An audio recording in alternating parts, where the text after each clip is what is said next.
Ini harapan yang kedua. Jadi dosa ini selain akan bawa beban yang berat di akhirat, di dunia pikiran tidak tenang. Walaupun materi melimpah ruah, kalau banyak dosa susah tidur. Balrona ala qulubihim ma kanu yaksibun. Dosa itu akan membawa bintik-bintik hitam di dalam hati kita, maka pikiran tidak tenang, tidur susah, makan susah, walaupun materi melimpah ruah.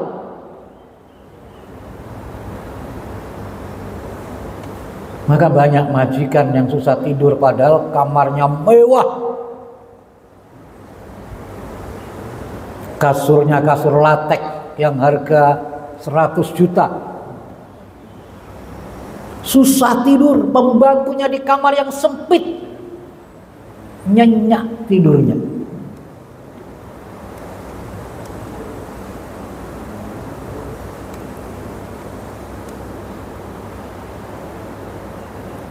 Di Semarang itu kadang-kadang, mohon maaf, tukang becak itu di jalan itu bisa tidur di becak. Yang bawa Mercy bingung, saya tidur di kamar mewah susah tidur, kok tukang becak di jalan raya di atas becak bisa tidur nyenyak.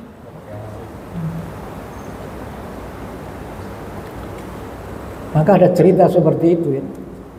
Supirnya tidur di teras nyenyak, majikannya tidur di kamar yang mewah nggak bisa tidur, akhirnya keluar. Melihat supirnya tidur ngorok, dibangunin, gak bangun-bangun, bangkunya dibalikin baru bangun. Ada apa tuan? Gak ada apa-apa Pir, cuman saya heran, saya tidur di kamar yang begitu mewah gak bisa tidur, kamu tidur di tempat beginian kok bisa nyenyak, apa rahasianya Pir? Oh gampang tuan, tukaran aja dengan saya.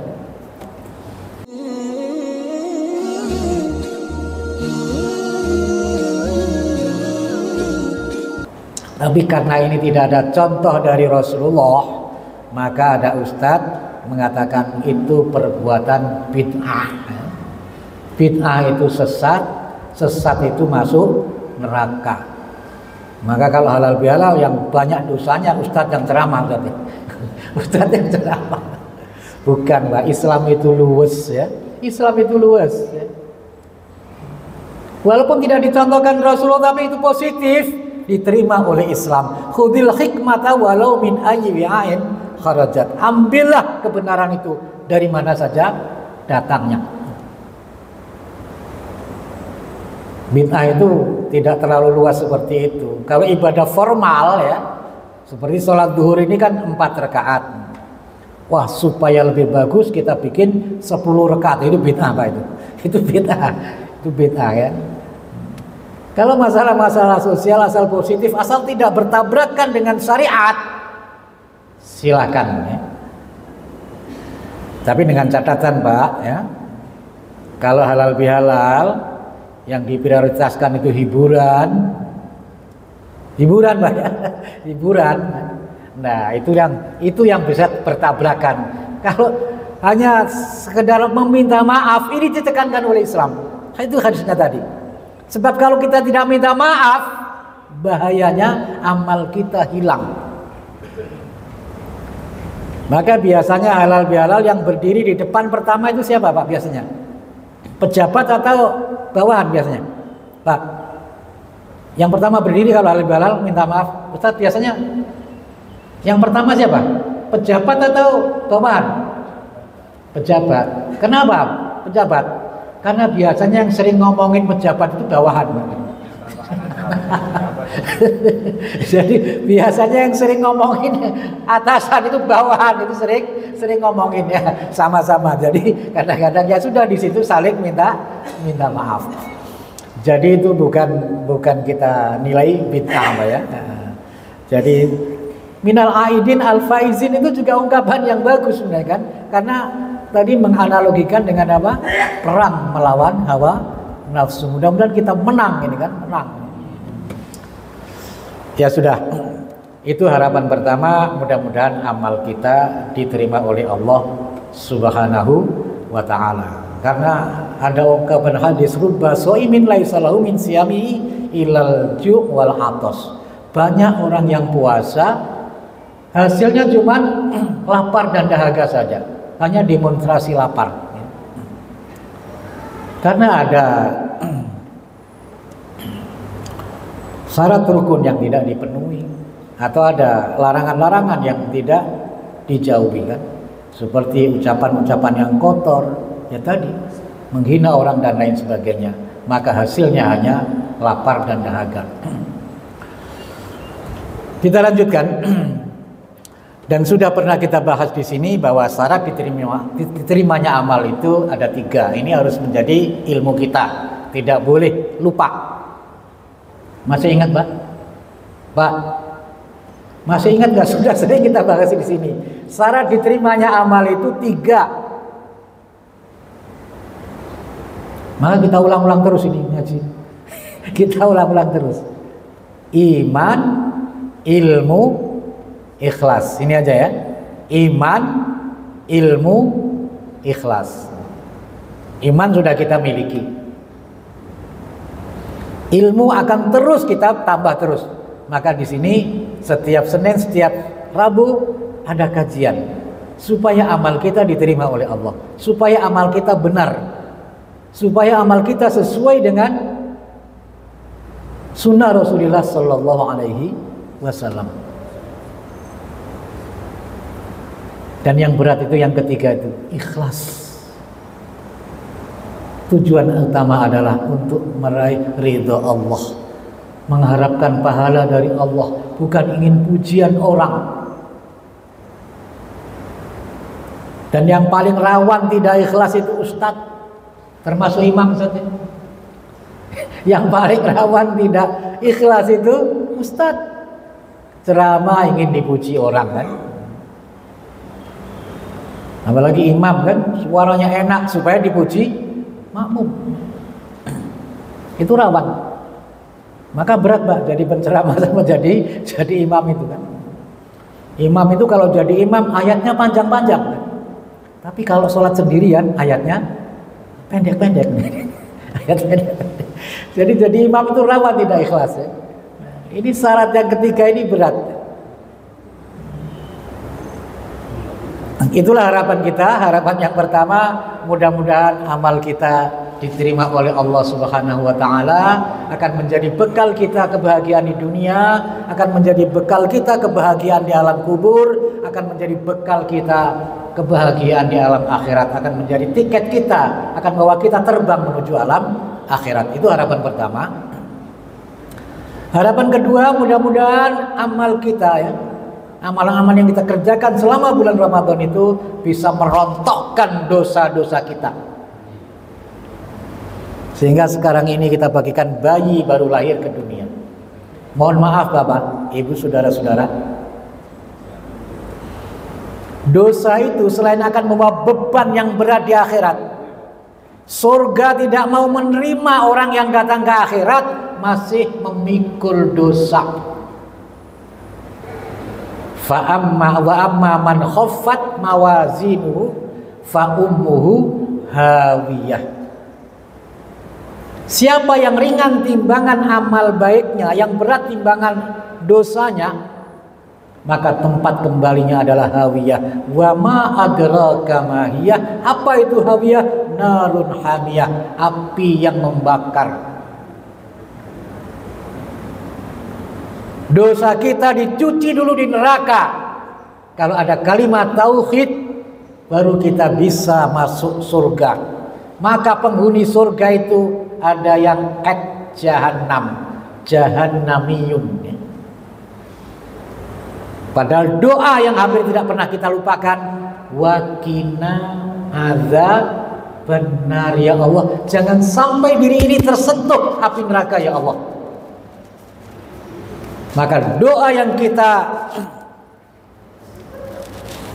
berulang-ulang kita ucapkan pada bulan Ramadan, Allahumma innaka afuwun tuhibbul afwa fa'fu anni. Lebih-lebih ketika menunggu Lailatul Qadar, itulah jawaban Rasulullah ketika Aisyah bertanya, ya Rasulullah, apa yang perlu kami baca di malam-malam bulan Ramadan? Bacalah Allahumma innaka afuwun tuhibbul afwa fa'fu anni. Ini harapan yang kedua. Jadi dosa ini selain akan bawa beban yang berat di akhirat, di dunia pikiran tidak tenang. Walaupun materi melimpah ruah, kalau banyak dosa susah tidur. Balrona ala qulubihim ma kanu yaksibun. Dosa itu akan membawa bintik-bintik hitam di dalam hati kita, maka pikiran tidak tenang, tidur susah, makan susah, walaupun materi melimpah ruah.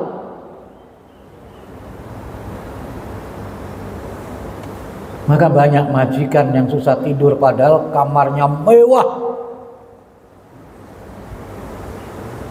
kasurnya kasur latek yang harga 100 juta.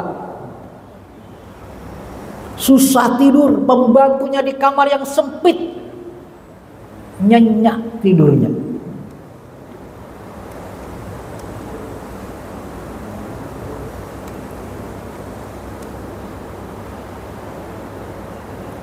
Di Semarang itu kadang-kadang, mohon maaf, tukang becak itu di jalan itu bisa tidur di becak.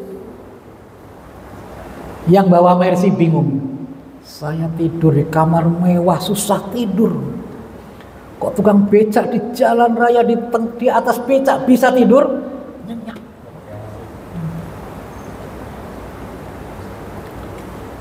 Maka ada cerita seperti itu ya.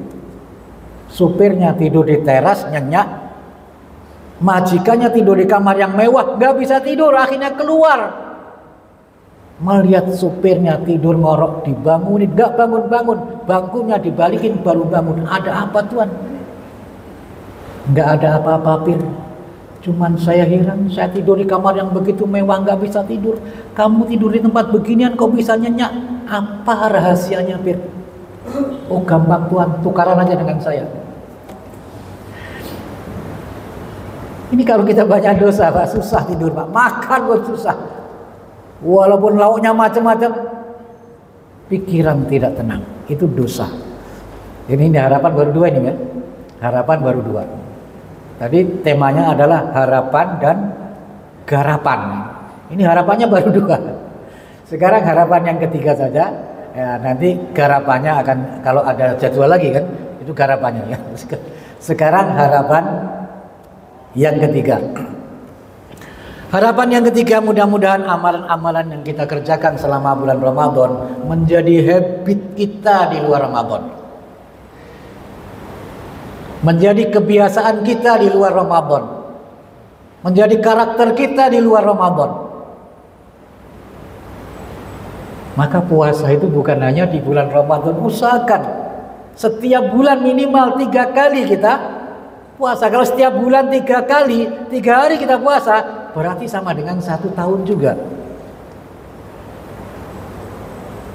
Ya kalau 3 hari berarti puasa tanggal 13, 14, 15 Ayyamul Bid ya. Karena itu bulan itu dekat dengan bumi. Itu biasanya apa? Temperamen kita naik gitu kan. Maka diredam dengan puasa. Atau puasa Senin Kamis. Itu sunnah Rasulullah Sallallahu Alaihi Wasallam. Kata Rasulullah, saya senang puasa Senin Kamis itu karena setiap Senin dan Kamis amal kami dilaporkan kepada Allah walaupun Allah sudah tahu. Saya senang ketika amal kami dilaporkan kepada Allah, kami dalam keadaan puasa. Atau pada hari Senin itulah aku dilahirkan, kata Rasulullah. Atau puasa Asyura itu bisa menghapus dosa setahun. Atau puasa Arafah bisa menghapus dosa 2 tahun. Tanggal 9 Dzulhijjah. Kalau masih kurang, puasa Daud. Sehari puasa, sehari tidak. Itu luar biasa. Nabi Daud itu raja nabi ya. Jadi kuadrat pangkatnya itu. Ya raja, ya nabi, ya produsen baju perang itu. Tapi sehari puasa, sehari tidak. Nabi Yusuf juga punya semangat puasa yang luar biasa. Padahal menteri pangan ya, menteri pangan. Tapi banyak puasa. Ditanya kenapa? Supaya kami bisa merasakan nasib orang-orang yang kelaparan. Orang puasa itu lapar disengaja. Lapar disengaja tapi sakit, apalagi lapar yang tidak disengaja karena tidak ada makanan. Untuk menumbuhkan rasa kepekaan sosial. Itu habit yang pertama. Habit yang kedua, kebiasaan sholat malam. Ini nilainya juga luar biasa. Kalau Rasulullah wajib, kita sunat. Usahakan sering sholat malam, nanti ada keajaiban-keajaiban yang luar biasa, terutama nanti di akhirat. Dan itu identitas utama orang yang bertakwa. Innal muttaqina fi jannati wa uyun. Innahum kanu qabla dzalika muhsinin kanu qalilan minal laili ma yahja'un. Orang yang bertakwa itu pada waktu malam sedikit tidurnya. Tatajafa junubuhum 'anil madaji, lambungnya jauh dari tempat tidur.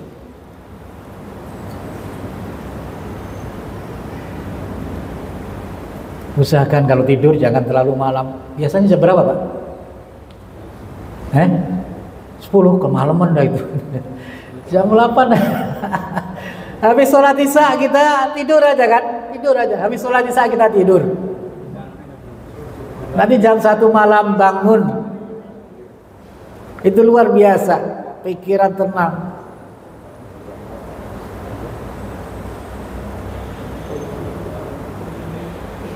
Menghadap Allah. Ya semampunya sholat, mau 2 rakaat, mau 4 rakaat, mau 6 rakaat, mau 8 rakaat atau 10 rakaat. Boleh nggak 20 rakaat? Boleh. Pokoknya 2 semampunya. Hanya memang kata Aisyah, Rasulullah tidak kurang dari 11 rakaat, baik di bulan Ramadan maupun di luar Ramadan. Tapi Rasulullah sendiri menyatakan dalam hadisnya, sholatul laili wan nahari masna. Pokoknya 2 rakaat. Kalau sudah merasa sudah dekat dengan subuh, tutup dengan witir. Mau dengan 1 rakaat atau 3 rakaat. Tapi ada teori dari Rasulullah, kalau kita tidak mungkin bangun malam, sebelum tidur kita sholat witir 3 rakaat. Kalau tidak punya harapan bangun malam. Pokoknya sebelum tidur kita sholat witir dulu. Tapi gampang lah Pak, kalau kita jam 8 atau jam 9 kita tidur, itu kalau kita biasakan bangun jam 1 atau jam 2 itu otomatis. Pertama kita pakai apa? Pakai alarm ya. Pakai alarm seminggu, kesananya itu sudah otomatis. Nggak pakai alarm sudah bangun sendiri. Dan kalau sudah menjadi hobi, kalau tidak bangun kita kadang-kadang menyesal. Itu habit yang kedua. Habit yang ketiga, habit membaca Al-Quran. Habit istighfar, habit berdoa. Ini yang vertikal. Apa yang vertikal? Habit horizontal apa Pak? Sedekah ya. Usahakan setiap pagi sedekah. Karena malaikat berdoa, Allahumma a'ti munfiqan khalafan. Ya Allah yang pagi ini bersedekah, ya Allah berinfak, ya Allah kasih ganti ya Allah. Allahumma a'ti mumsikan talafan. Ya Allah yang hari ini pelit, nggak mau sedekah, kasih bangkrut ya Allah. Usahakan Pak ya, kalau pagi boleh ke masjid, boleh ke pemulung, entah 2.000, entah 5.000, entah 10.000, entah 20.000, entah 50.000. Apalagi kalau yang merah 100.000. Apalagi kalau 200.000, 100.000 untuk saya, 100.000 untuk istri saya. Apalagi kalau 500.000 baik kan? 100.000 untuk saya, 100.000 untuk istri saya, 100.000 untuk orang tua saya, untuk bapak saya, ibu saya, kan gitu kan. bagi yang mampu, Pak, akan diganti oleh Allah. Banyak kisah-kisah, tapi tidak bisa kami ceritakan di sini ya. Nanti pada saatnya akan kita jelaskan. Habit berikutnya apa, Pak? Pak, kira-kira yang kita lakukan pada bulan Ramadan tadi kan, sedekah, sudah itu horizontal kan? Yang tadi vertikal kan? 5 tadi vertikal.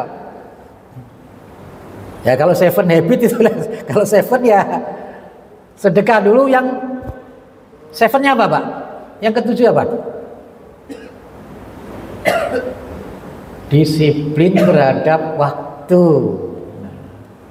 Karena kita nggak bakal berbuka kalau sudah tidak pas waktu. Karena penyakit orang Islam ya, atau orang Indonesia itu apa, Pak? Kudis. Apa? Kurang disiplin, kutil, kurang teliti, kurap, kurang rapi. Dasarnya karena kuman, kurang iman. Mudah-mudahan 7 habit ini bisa kita menjadi watak kita ya di luar Ramadan ya. Jadi kita tetap puasa yang ada tuntunannya, kita rajin baca Al-Quran walaupun hanya 1 mekrok sehari, kita rajin sholat malam, kita rajin beristighfar, kita rajin berdoa, kita rajin bersedekah, dan kita disiplin terhadap waktu. Assalamualaikum warahmatullahi wabarakatuh.